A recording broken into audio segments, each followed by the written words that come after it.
Sejam bem-vindos para mais um vídeo e hoje vamos iniciar uma série de vídeos sobre a história das ideias políticas de Marcel Prelot, um grande jurista e historiador das ideias, Marcel Prelot, e vamos fazer isso com as duas obras, principalmente vamos começar com a segunda obra, que é esta que eu tenho aqui ao meu lado, História das Ideias Políticas, e vamos iniciar a nossa história do pré-liberalismo aristocrata, que começa no século XVII, e vamos até a época contemporânea, século XXI, e vamos estudar todos os autores e todas as correntes políticas, chegando até a época contemporânea e o século XXI.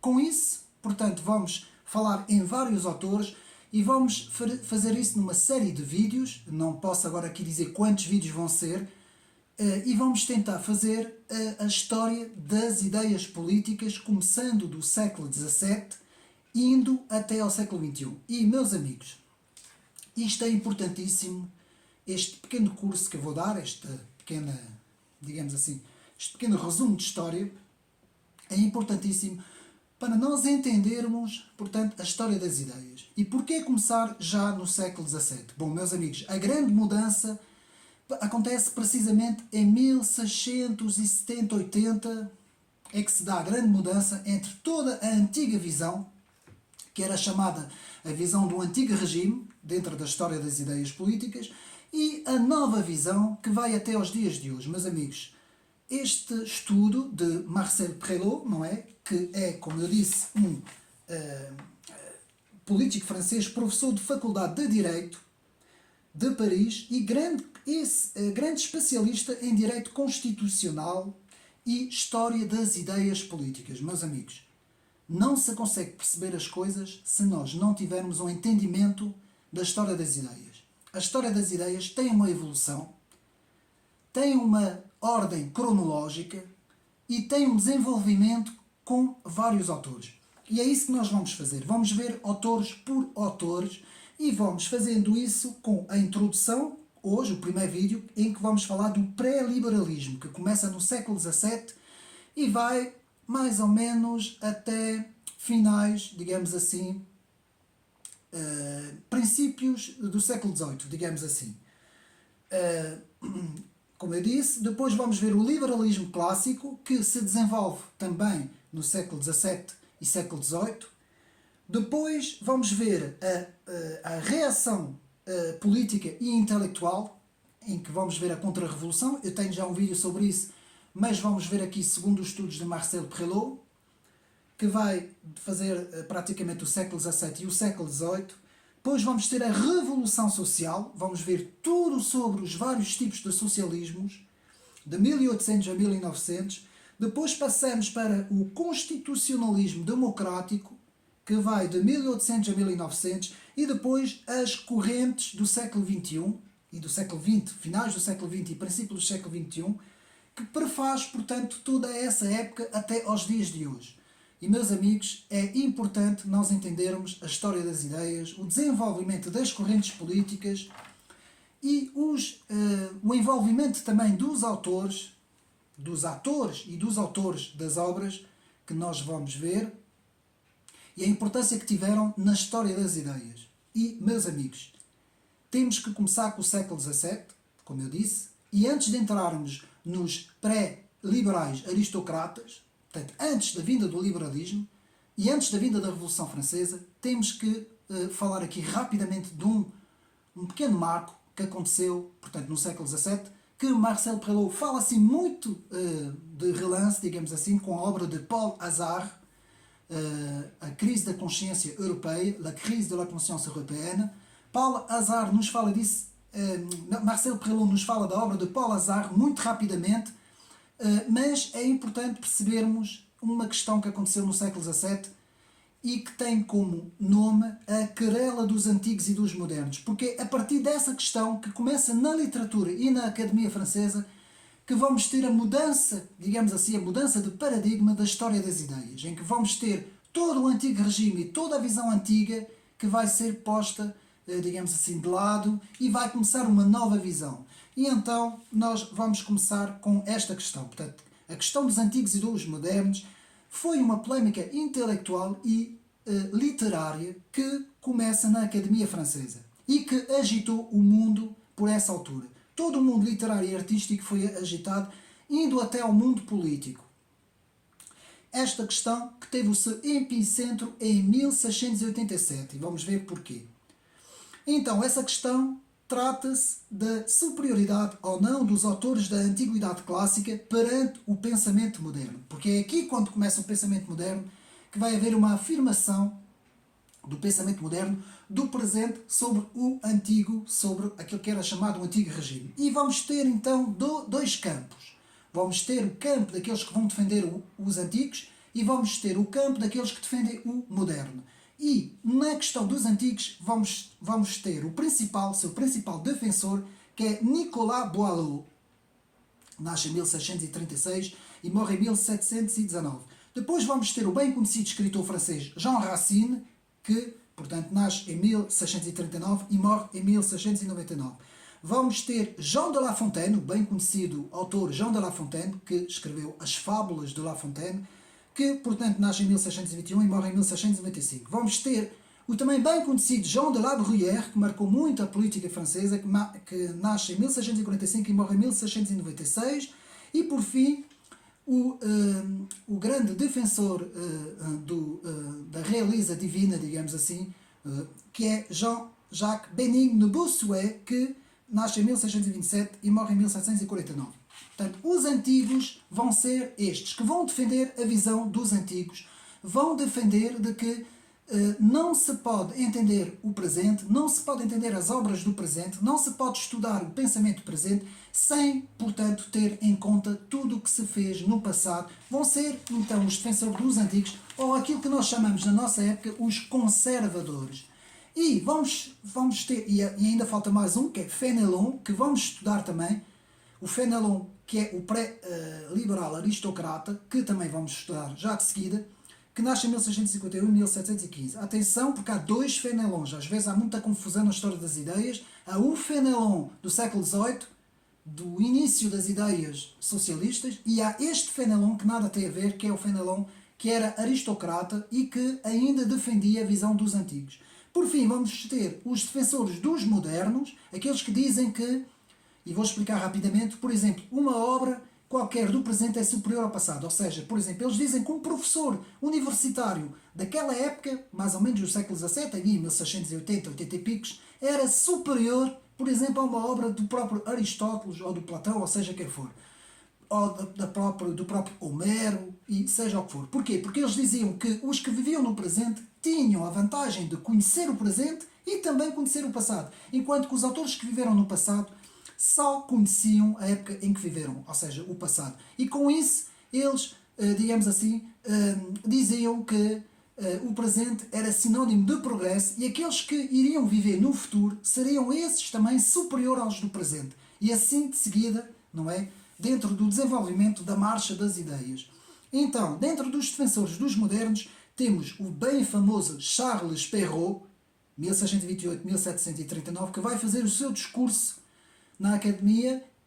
O seu célebre discurso é 1687, em que vai ter o título, esse discurso, de Le siècle du grand roi, o século do grande rei, do rei Luís XIV. Então, vamos ter Charles Perrault, Corneille, também vai fazer parte dos modernos, nasceu em 1606, morreu em 1684. Temos Bernard de Fontenelle, um grande defensor do progressismo, do início do progressismo, que ainda não existia, 1657, 1779.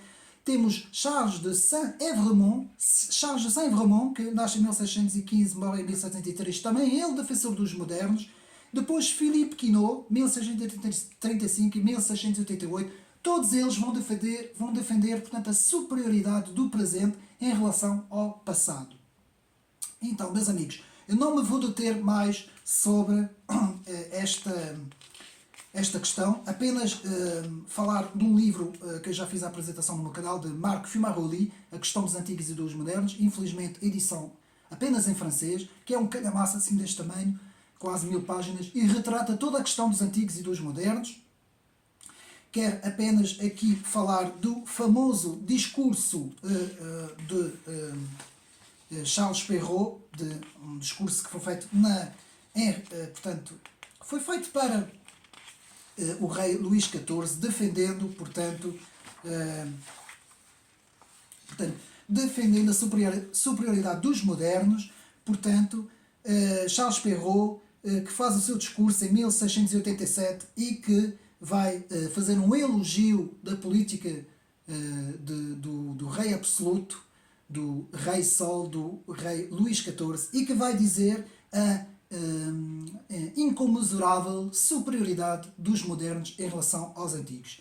E a partir daqui vamos ter aquilo que Paul Hazard nos fala muito bem. Paul Hazard nos fala muito bem no seu livro A Crise da Consciência Europeia, que até o século XVII, até 1680 e picos, pensava-se como Bossuet, e a partir de 1600 e picos, 1680, 87, digamos assim, começa-se a pensar como irá pensar Voltaire, portanto, no século XVIII.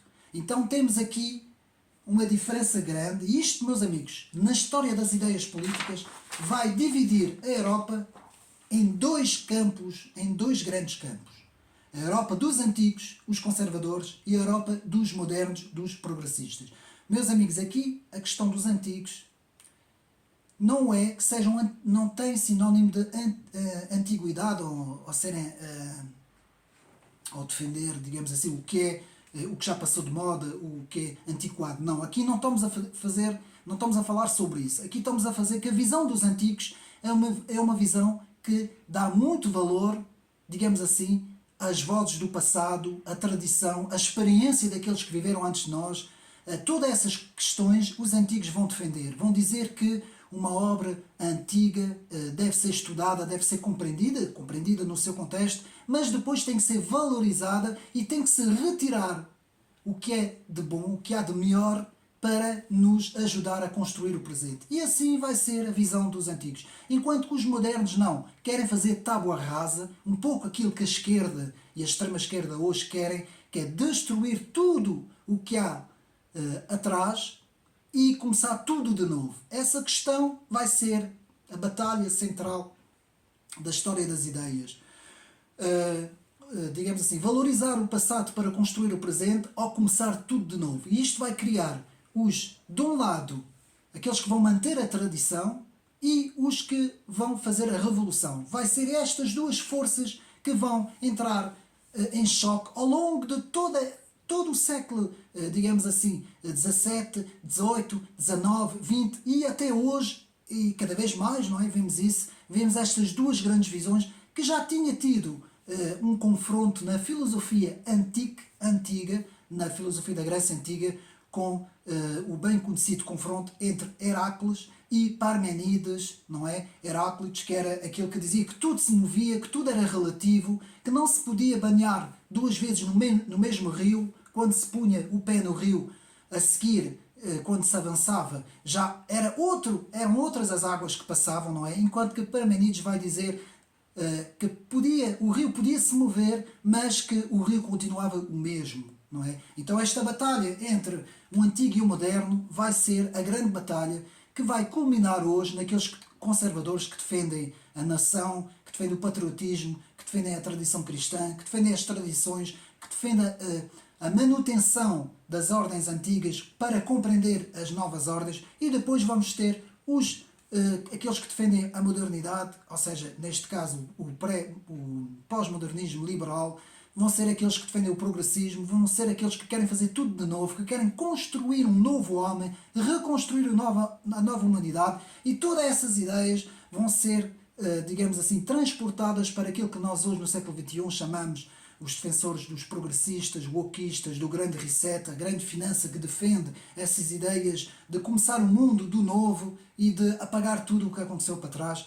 Portanto, este grande confronto entre os antigos e os modernos é importantíssimo para nós estudarmos a história das ideias políticas, na obra que vamos ver agora de Marcel Prelot, que o aconselho em todas as obras políticas, dentro da história das ideias. Atenção, isto não é ciência política, é uma das áreas da ciência política, que é a história das ideias, para compreender as ideias, portanto, digamos assim, a evolução das ideias, não é? Como as ideias se deslocam no espaço e no tempo, com os seus autores e com as obras que estes autores escreveram. E vamos então começar logo a seguir a querela, como eu disse, dos antigos e dos modernos. Portanto, no século XVII aparece um grupo de pensadores que ainda com uma visão conservadora, portanto, eles ainda vão ter uma visão conservadora, mas vão ser chamados, segundo os estudos de Marcel Perelot, dos pré-aristocratas liberais, ou pré-liberais aristocratas. E vamos agora estudar eles. E começamos com o Fénelon do século XVII, não confundir, como eu disse, com o Fénelon do século XVIII, não é? Que foram dois autores diferentes.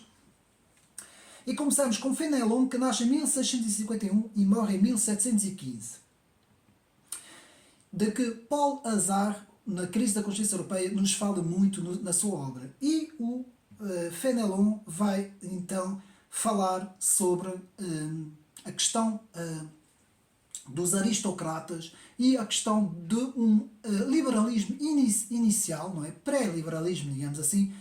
E aqui a questão do liberalismo é muito importante, porque o liberalismo levou mais de um século a amadurecer, meus amigos, e a afirmar-se.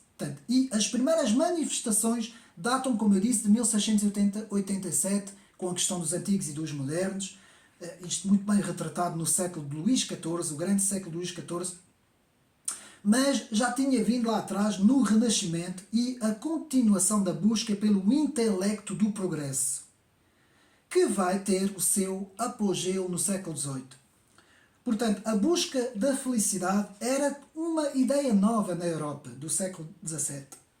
Nos últimos anos do século XVII, começou uma nova ordem, nas palavras de Paul Hazard, a Crise da Consciência Europeia. Então, aparece Fénelon, que foi chamado Fénelon o Perceptor. O que é que se quer dizer o Perceptor? Fénelon, que nasce em 1651, pertence à grande tradição dos políticos pedagogos, aqueles que ensinavam. Era um grande homem culto de conhecimento e que, digamos assim, tinha uma maneira de ensinar os mais jovens, não é? Sua obra constitui uma espécie de instituição do príncipe cristão. Portanto, este Fénelon era ainda muito imbuído nas ideias cristãs, não é? E ainda muito conservador, vai dizer a importância de se poder ter o estudo das obras antigas conciliando com o estudo das novas obras que iam surgindo, não é? Fénelon era um espírito quimérico, era preceptor dos príncipes de toda a geração seguinte à geração de Jacques Bénigne Bossuet. Houve uma luta entre Luís XIV e Fénelon, atenção, sendo que sua obra Máxima dos Santos, portanto uma das obras de Fénelon, Máxima dos Santos, foi condenada por Roma. Portanto, Fénelon foi muito criticado pelo rei que temia o conhecimento de Fénelon. Então, Fénelon teve que se submeter ao rei. Não teve outra hipótese, teve que se submeter, senão era completamente afastado, digamos assim, do meio político e do meio intelectual por essa altura, portanto, no século XVII, não é? Fénelon ainda escreveu as obras Diálogos dos Mortos e um quinto volume da obra Odisseia. Foi, de certa forma, um utopista e crítico do governo de Luís XIV. Fénelon será atentado como suspeito pelo rei da França e Fénelon será o cérebro de uma pequena sociedade de reformadores e descontentes com a situação. Entre eles, Saint-Simon, que vamos ver a seguir, quem foi Saint-Simon, vai retomar também algumas das suas ideias e vai estar sempre em contacto com Fénelon. Portanto, Fénelon será chamado de o quimérico pelos próprios adversários, principalmente pelo rei e por toda aquela gente que andava de volta do rei, alguns intelectuais que vão dizer que Fénelon era, portanto, muito perigoso. Escreve ainda Exame da Consciência sobre, portanto, os deveres da realeza, portanto, em 1624, um livro que vai ter muito impacto no futuro, digamos assim, de outros autores que vão aparecer. Fénelon será partidário da monarquia não eleitiva e absolutista. Ainda vai continuar com essas ideias, mas vai defender já uma certa ideia que não se encaixava nas ideias do próprio Luís XIV. Fénelon está pronto, muito, digamos assim, pronto para enfrentar o rei e vai ser próximo de Bossuet, mas também de Santo Tomás de Aquino. Portanto, como podemos ver, Fénelon ainda vai buscar muita coisa, as obras dos antigos, e para Fénelon o conhecimento, o estudo, digamos assim, exegético e hermenêutico das obras antigas era muito importante. Portanto, essas palavras não existiam ainda, mas havia uma preocupação muito grande em estudar os textos das obras antigas.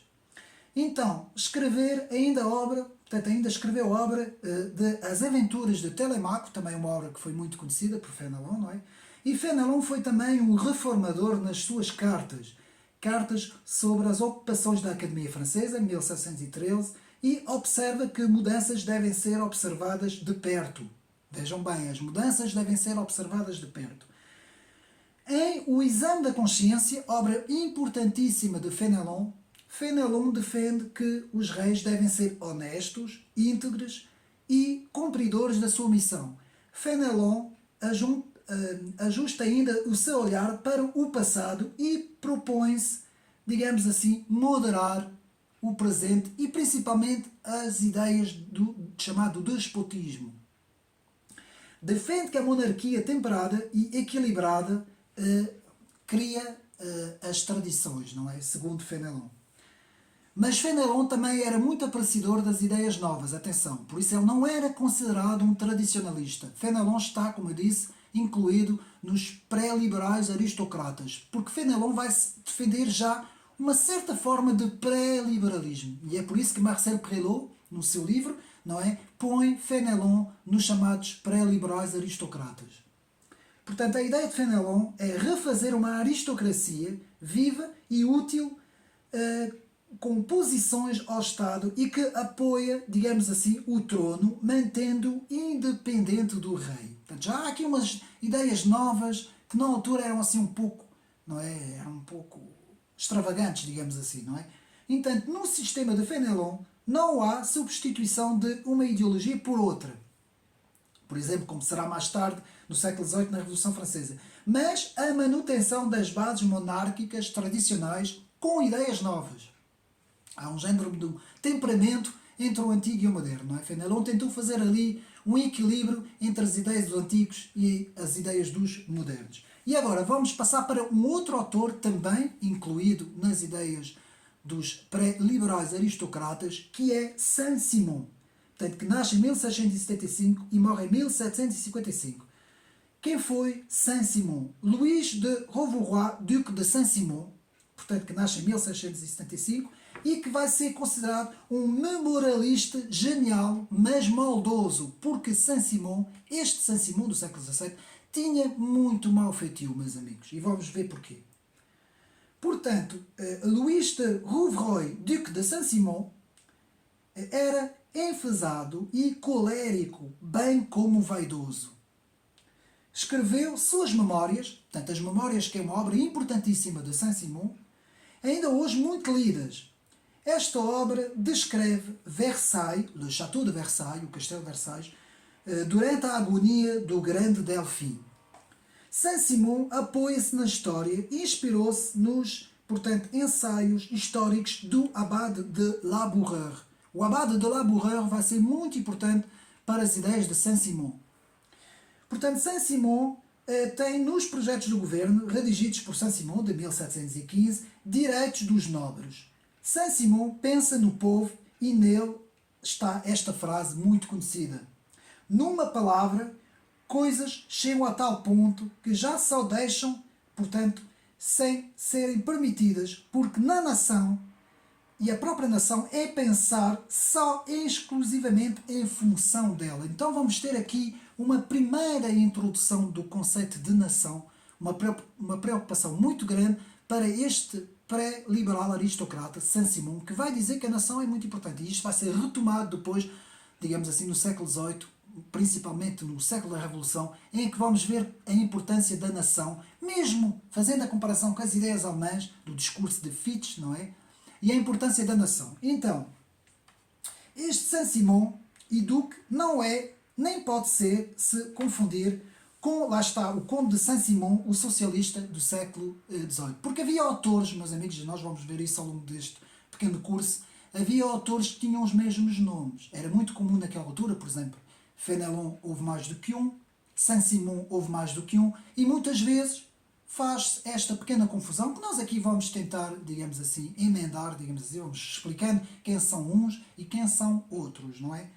Então, foi um homem de temperamento muito forte, como eu disse, portanto, era porta-voz de uma dinastia aristocrata que não devia estar só, mas perto do rei. Mas não mais de um pequeno grupo de personalidades, uma espécie de oligarquia de homens com ideias já um pouco, digamos assim, quase que podemos dizer totalitárias, não é? Então, Saint-Simon foi de facto um espírito livre também, podemos dizer, mas um espírito ainda muito, digamos assim, muito político já, uma personalidade muito forte, que apoiava muita coisa, mas que também se opunha a certas ideias. Mas já também defendia um certo pré-liberalismo que estava a iniciar por essa altura no século XVII, não é? Digamos assim, e queria ter o seu apogeu no século XVIII. Com isso passamos a outro autor que também é classificado nos pré-liberais aristocratas, que é Boulainvilliers. Boulainvilliers, que nasce em 1658 e 1722. Conde de Boulainvilliers, politólogo, historiador e um emérito espírito que vivia muito o estudo, a ciência e a própria ciência política. Portanto, suas obras continham muitas críticas ao absolutismo. Aqui, Boulainvilliers, o Conde de Boulainvilliers, vai ser já um crítico muito forte das ideias absolutistas e do Luís XIV, o Rei Sol. Portanto, críticas muito grandes ao absolutismo e que não foram toleradas. Escreveu a história do antigo governo da França em 14 cartas, que hoje chamaríamos 14 volumes, sobre os Estados Gerais de 1727. Um Estado da França, outra obra, 1698, e uma memória apresentada ao Senhor Duque de Orléans, regente em 1727. Escreveu também um ensaio sobre a natureza, 1782, e não era partidário do absolutismo, não é? Como eu disse, e, digamos assim, via nas ideias de Luís XIV um despótico, brutal e antipopular, não é? Digamos assim.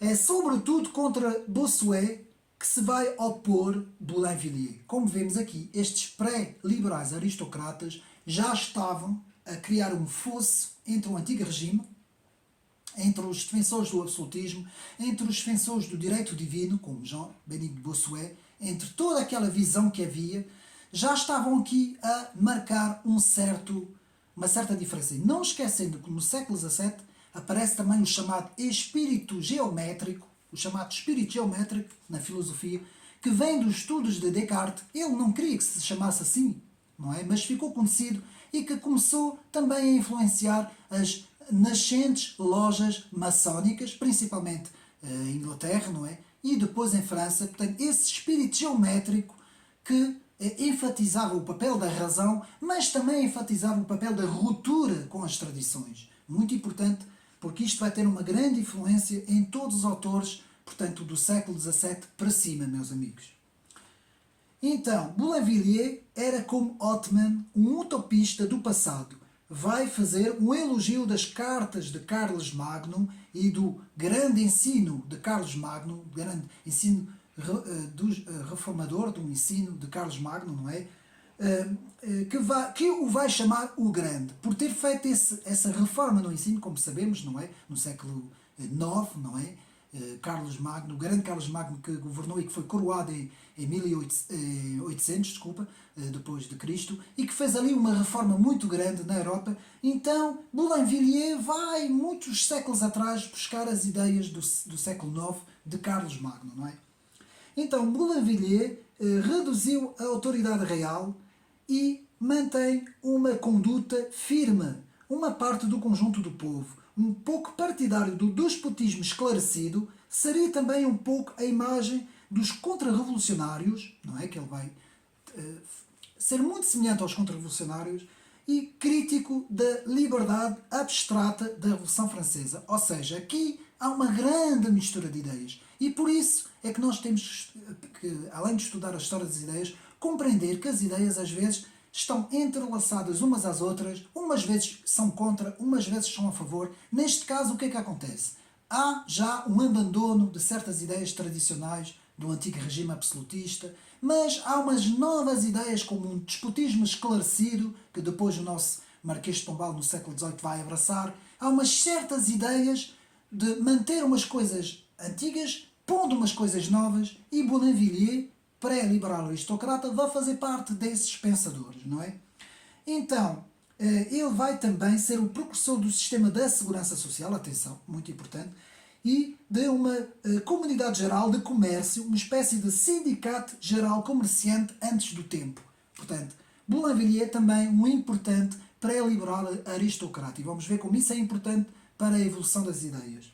Então, já vimos, para resumir, Fénelon, vimos Saint-Simon e vimos Boulainvilliers.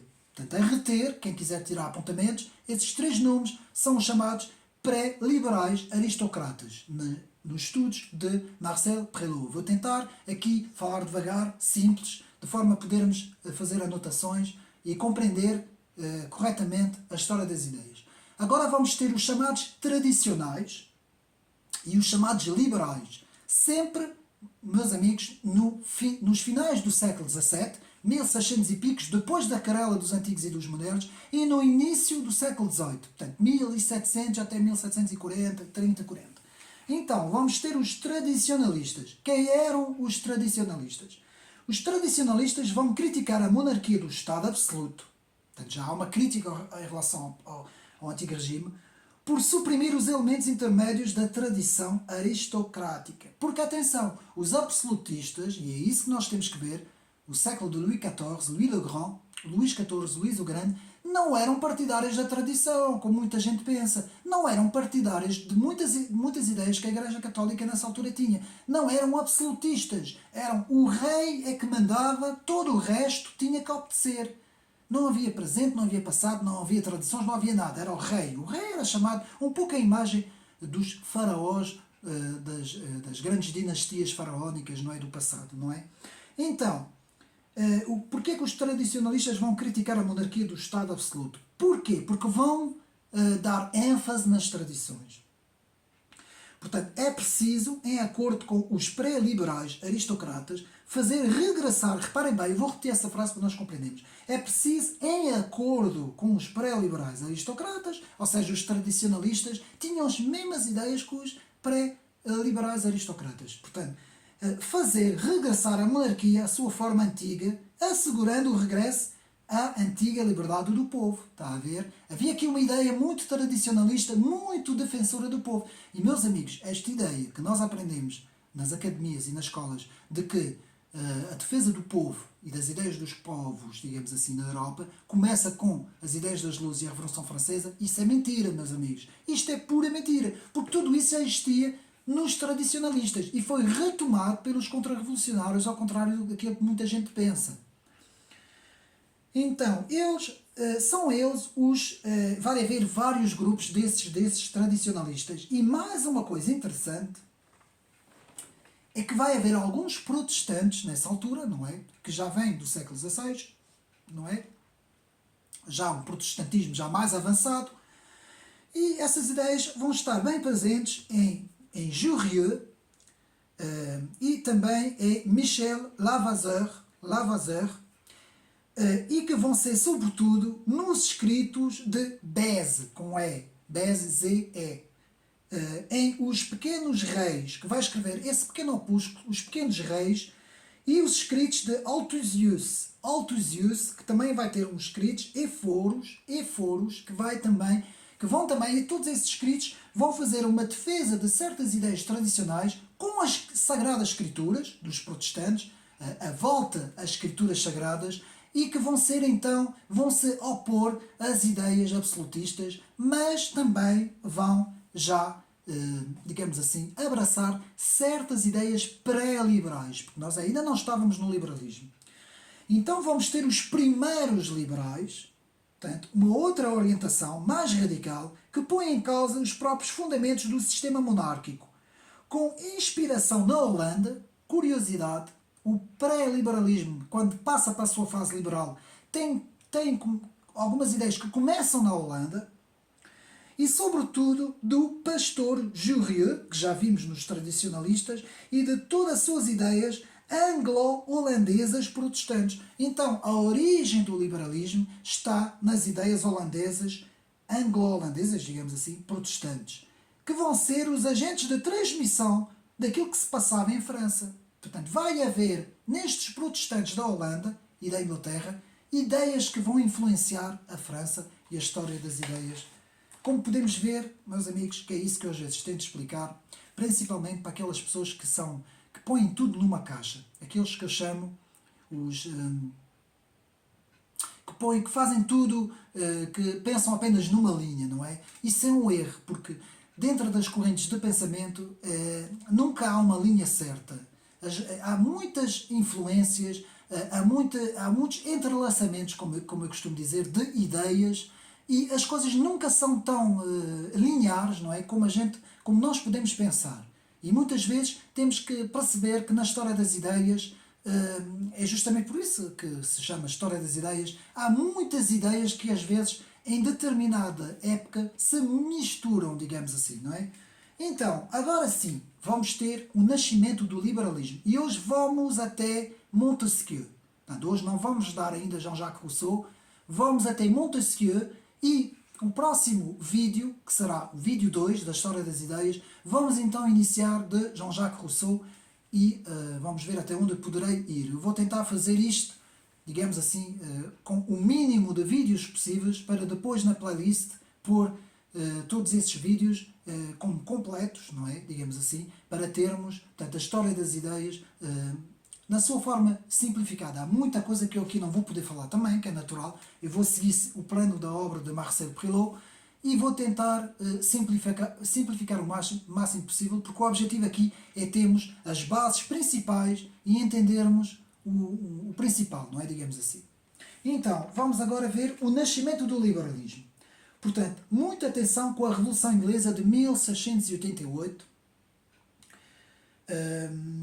que foi um marco considerável na história da ciência política. Meus amigos, quem estuda constitucionalismo, ou constitucionalismo liberal, ou quem estuda direito, ou quem estuda o direito constitucional, sabe a importância, portanto, digamos assim, do constitucionalismo britânico, digamos assim, inglês, digamos assim, da importância que tem toda a história, desde a Magna Carta de 1215 até depois chegar à petição do direito, não é? Já no século XVII, e até a própria Revolução Inglesa, e depois tudo o que vai acontecer, e principalmente na figura do grande político John Locke. Vamos ver a importância que John Locke vai ter para toda a história das ideias. Meus amigos, do estudo do direito romano para o direito inglês, digamos assim, isto vai ser muito importante. Então, o grande jurista e deputado Sir Edward Coke, e a petição dos direitos, como eu disse, em 1628, século XVII, vão dar força à elevação do pré-constitucionalismo e na pessoa do médico filósofo John Locke. Não se consegue perceber as ideias políticas de John Locke se não tivermos em atenção todo este historial inglês, não é? Digamos assim, do chamado direito inglês. Então, vamos agora ver a pessoa de John Locke. John Locke nasce em 1632 e morre em 1704. Portanto, e vai ter a sua obra principal, dois ensaios sobre o governo civil. Portanto, esta obra vai ter uma importância muito grande, meus amigos, na história das ideias. Foi uma resposta à obra de Sir Robert Filmer, de 1680. Portanto, foi uma resposta a essa obra, que tem como título Patriarca, obra semelhante a de Bossuet, que defende a autoridade real. E o que se vai passar aqui é que vamos ter já um corte radical com a autoridade do rei, com, digamos assim, o poder divino, o poder real divino, não é? Que vai dizer que o rei tem autoridade diretamente do céu, diretamente de Deus, que eram as ideias de Bossuet, e aqui vamos ter um confronto direto, digamos assim, direto, não direto, mas John Locke vai pegar nessa ideia do direito divino e vai dizer não, isto não pode ser. Agora vamos ter uma outra visão das coisas. Então, para Locke, as três revoluções, a inglesa, a americana e a francesa, portanto, estavam enraizadas no direito natural. E aqui John Locke vai dar uma vassourada, digamos assim, no direito divino e vai pegar no direito natural e vai dizer, a partir de agora é assim que nós vamos estudar as coisas. Então, para Locke, não há mais direito divino, não há mais teologia, não existe teocracia, não pode existir, digamos assim, teocracia, não é? E tudo isso vai ser relegado para o lado e vamos então começar com a chamada tábua rasa nas ideias políticas. E um grande adversário, que vamos ver mais tarde, quando estudarmos a Contra-Revolução, um grande adversário do Locke vai ser Joseph de Maistre, que tem uma frase muito importante, em que nos diz, portanto, o princípio da sabedoria é o desprezo pelas ideias de John Locke. Porquê que Joseph de Maistre dizia isso? Porque Joseph de Maistre era partidário das ideias do direito divino e do género da antiga visão do antigo regime. Então, como vimos, não é? A obra de Locke é uma apologia da revolução que eliminou os Stuarts e uma espécie de anti-Hobbes. Então, vamos aqui ter uma diferença entre a visão de Hobbes, que vai começar a falar que vai começar a falar-nos do contrato social, do contrato, digamos assim, contrato social, e vamos ter John Locke, que vai ter outra visão sobre o contrato social, e nós vamos ver isso. Portanto, Locke, secretário de apresentações, vai partilhar as desgraças de Lord Ashley, conde de Shaftesbury. Ou seja, vai partilhar um pouco as visões desse conde de Shaftesbury. Locke vai tentar associar o direito natural, como eu disse, o direito natural, à liberdade individual. E aqui temos a liberdade, ou seja, temos o individualismo fundador que nasce aqui com John Locke, não é? Que vai premiar todas as ideias da Revolução Francesa. Então, para Hobbes, voltando agora em Thomas Hobbes, o estado de natureza é a guerra de todos contra todos. É a segurança que deve ser a base de um contrato. Ou seja, Thomas Hobbes, e sou obrigado a ir buscar as ideias de Hobbes para compreendermos as ideias de John Locke, Hobbes vai dizer o homem, no seu estado natural, faz a guerra uns contra os outros. O homem é um homem que tem alguma posse de terra, vai defender e, se for preciso, vai querer conquistar o outro homem ao lado que tem outra posse de terra e vai ser o homem contra o homem, a guerra contra a guerra, o lobo contra o lobo, e então vamos ter que fazer aqui um pacto social em nome da segurança. Então, John Locke vai entrar e vai dizer, não, meus amigos, não é em nome da segurança. Para Locke, o estado de natureza nem era bom nem era mau. Era uma coisa que existia e que ele não se preocupava muito com isso. E ele dizia, é a propriedade privada e não a segurança que tem que ser defendida. Então nós vamos ter aqui uma ideia curiosa que ainda hoje vemos na elite financeira progressista liberal que defende a segurança a todo o custo, dizem eles, não é? Para poderem impor medidas, e depois temos aqueles mais conservadores que, antes pelo contrário, defendem que tudo deve recair na propriedade privada. É a propriedade privada que nós devemos defender. E é muito curioso porque na história das ideias, como séculos e séculos mais tarde, estas ideias vêm outra vez, não é? Digamos assim, ao de cima, não é? Muitas vezes, ou seja, a importância das ideias, não é? Então, John Locke vai dizer que é a propriedade privada que deve ser defendida, bem como a liberdade. Aqui John Locke afirma propriedade privada e liberdade, que vão ser dois pontos importantíssimos para o século XVIII e para a Revolução Francesa. Então, o próprio Voltaire, no século XVIII, Voltaire vai exclamar: liberdade e propriedade, eis a divisa dos ingleses. Vou repetir.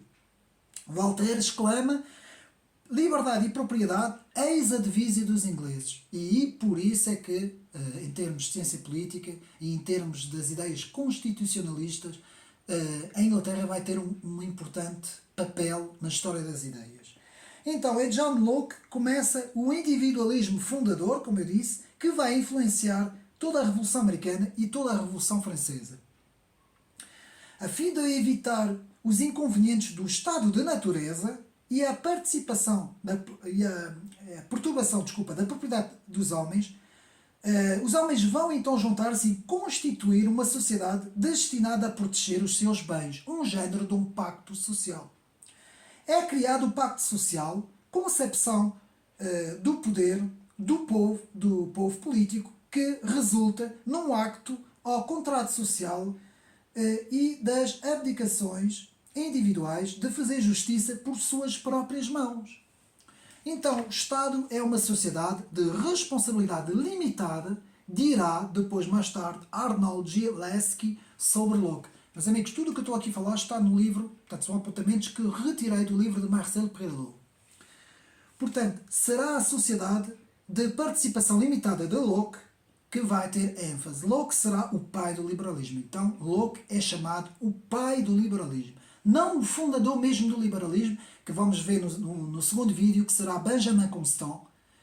Ele é que vai teorizar mesmo o liberalismo. Então, é a sobrevivência dos direitos individuais fundamentais que não foram transferidos por ninguém e que vai permitir limitar o poder.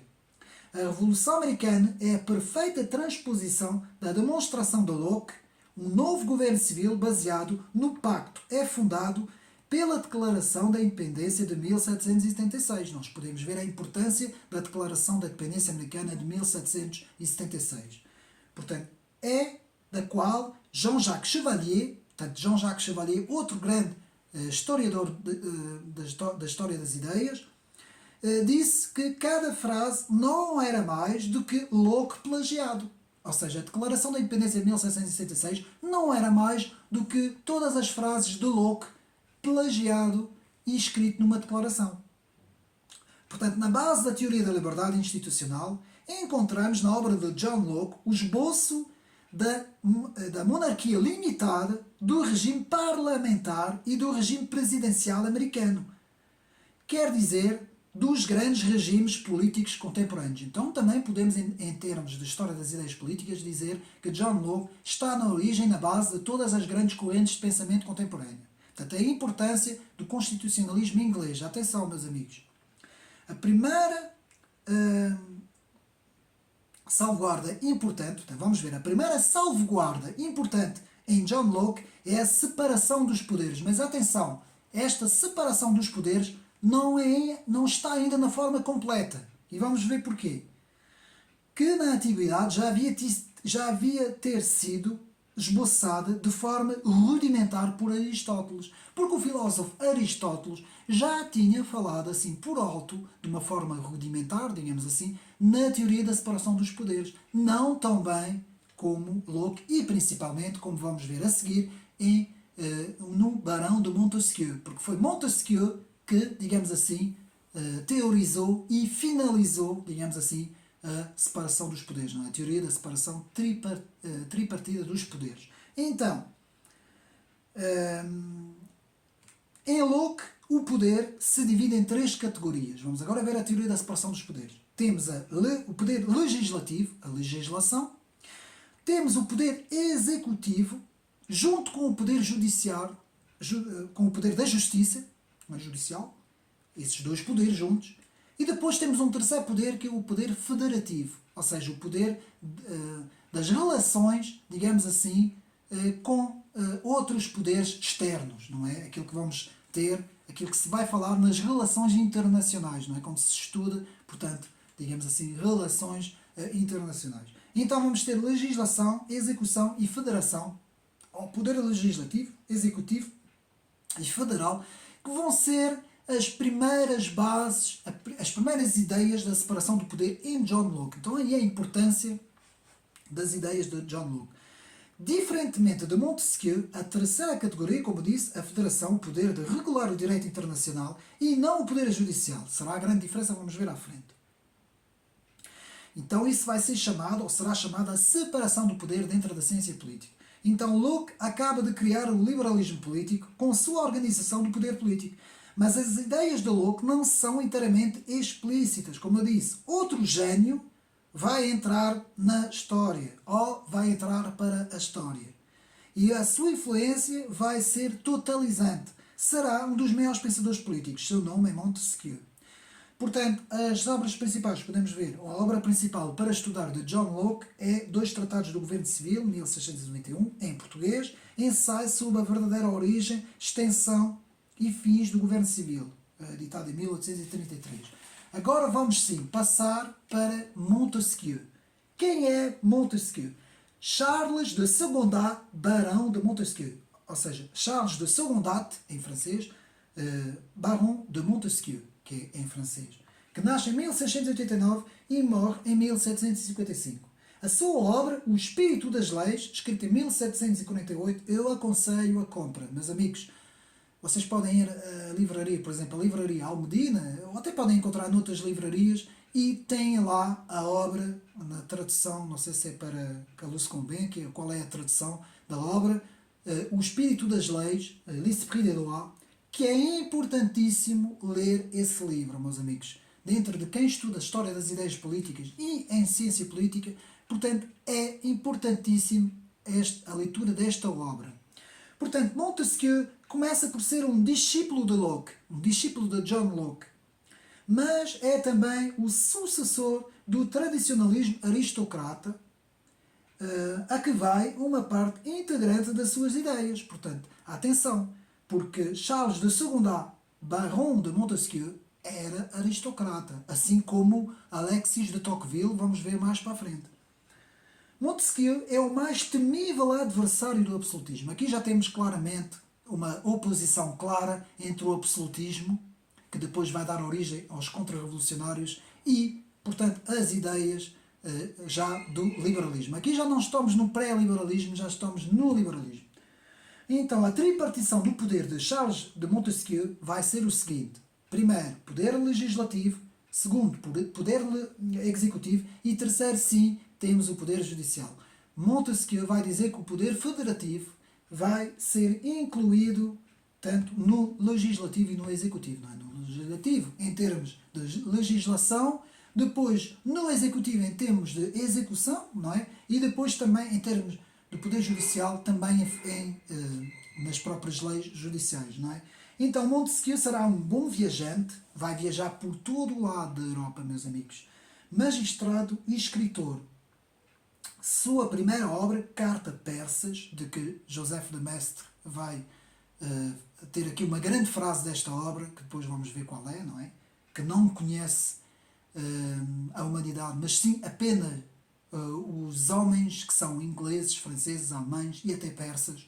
Veremos mais tarde essa frase. Portanto, Cartas Persas, escritas em 1721, vamos ter um grande sucesso nessa obra, e o sucesso leva-o a Paris, onde estavam por essa altura os salões. E, meus amigos, os salões de pensamento, por essa altura, no século XVIII, normalmente eram duquesas, marquesas, eram senhoras que tinham um grande prestígio na sociedade e que muitas vezes tinham muitos salões. Não era só um, como nós vamos ver, eram muitos, e as ideias muitas vezes circulavam nesses salões, também circulavam em alguns cafés, circulavam nas lojas maçónicas, havia ali uma circulação de ideias muito grande, portanto, por essa altura, no século XVIII, não é? Então, Montesquieu vai fazer uma longa viagem de vários anos, vai ter com Eugênio, um dos homens mais notáveis do seu século, um homem grande, erudito e pensador. Vai viajar para Viena, Hungria, Itália, Turquia, Florença, Roma, Veneza, os Alpes, a Holanda, a Inglaterra, enfim. Montesquieu vai aprender muito destes países e da cultura desses países. E lá está, Madame de Dufour e Madame de Geoffrin e Madame de Tessin vão fazer elogio das suas ideias. E as suas futuras amigas, então serão as suas amigas e musas de Espírito das Leis. Elas vão ler o Espírito das Leis, vão levar este livro para os salões e Montesquieu vai ser muito debatido nestes salões, não é? A obra Considerações sobre as causas da grandeza e a decadência dos romanos também vai ter uma importância grande, meus amigos, 1734, uma obra em que aparece sem mencionar as palavras de separação dos poderes. Então podemos ver já ali naquela obra a separação dos poderes, mas sem mencionar diretamente a tripartição, digamos assim, não é? Portanto, a crescente do espírito das leis, em 1750, defesa do espírito das leis. O Espírito das Leis é uma obra imponente, importantíssima, escrita em 31 volumes, de 15 a 20 capítulos. Daí a importância de se estudar l'Esprit des Lois, o Espírito das Leis. Não é? Paul Janet, o grande historiador, via nele a maior obra do século XVIII, comparável a Aristóteles e Maquiavel, que são os dois grandes teóricos da ciência política. Não é? Aristóteles, Maquiavel, Montesquieu. Os três grandes teorizadores da ciência política. Então, Jean Bret de la L'Urséade é um dos maiores especialistas de Montesquieu. Portanto, Jean Bret de la Ressey, um dos maiores especialistas de Montesquieu, que vai fazer muitos trabalhos sobre o trabalho de Montesquieu. E que vai dizer que Montesquieu foi de facto um politólogo, um verdadeiro politólogo. E Montesquieu vai ter esta frase muito interessante: as leis são as relações necessárias que derivam à natureza das coisas. Portanto, é uma frase, uma citação muito conhecida de Montesquieu.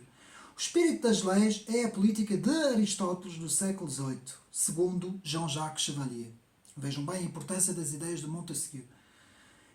Vai juntar ainda a democracia e a aristocracia sob o nome de república. Vai introduzir duas noções importantes na história das ideias: a natureza, a estrutura do governo, e o conceito de princípio, a mola que põe em marcha as ideias. Portanto, nas leis políticas constitucionais e nas leis civis sociais, ou seja, a natureza estará nas leis políticas constitucionais e a natureza estará, e o princípio estará nas leis civis e leis sociais. Então, o princípio da República para Montesquieu é a virtude.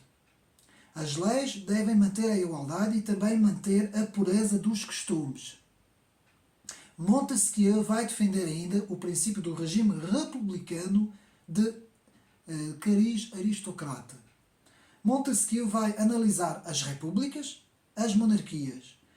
A epígrafe de O Espírito das Leis é tirada de um verso de Ovídio. Portanto, de onde vem essa pequena frase, né, digamos assim, vem de uma das obras de Ovídio, que podemos traduzir para quem lê muito bem, digamos assim, o latim, Prolem sin mater creatum, portanto, que é o espírito das leis. Obra sobre a Constituição Inglesa, 1784, que é a admiração muito grande de Montesquieu pela Constituição Inglesa. O próprio Voltaire irá dizer que grande foi essa admiração de Montesquieu pelas leis inglesas, não é?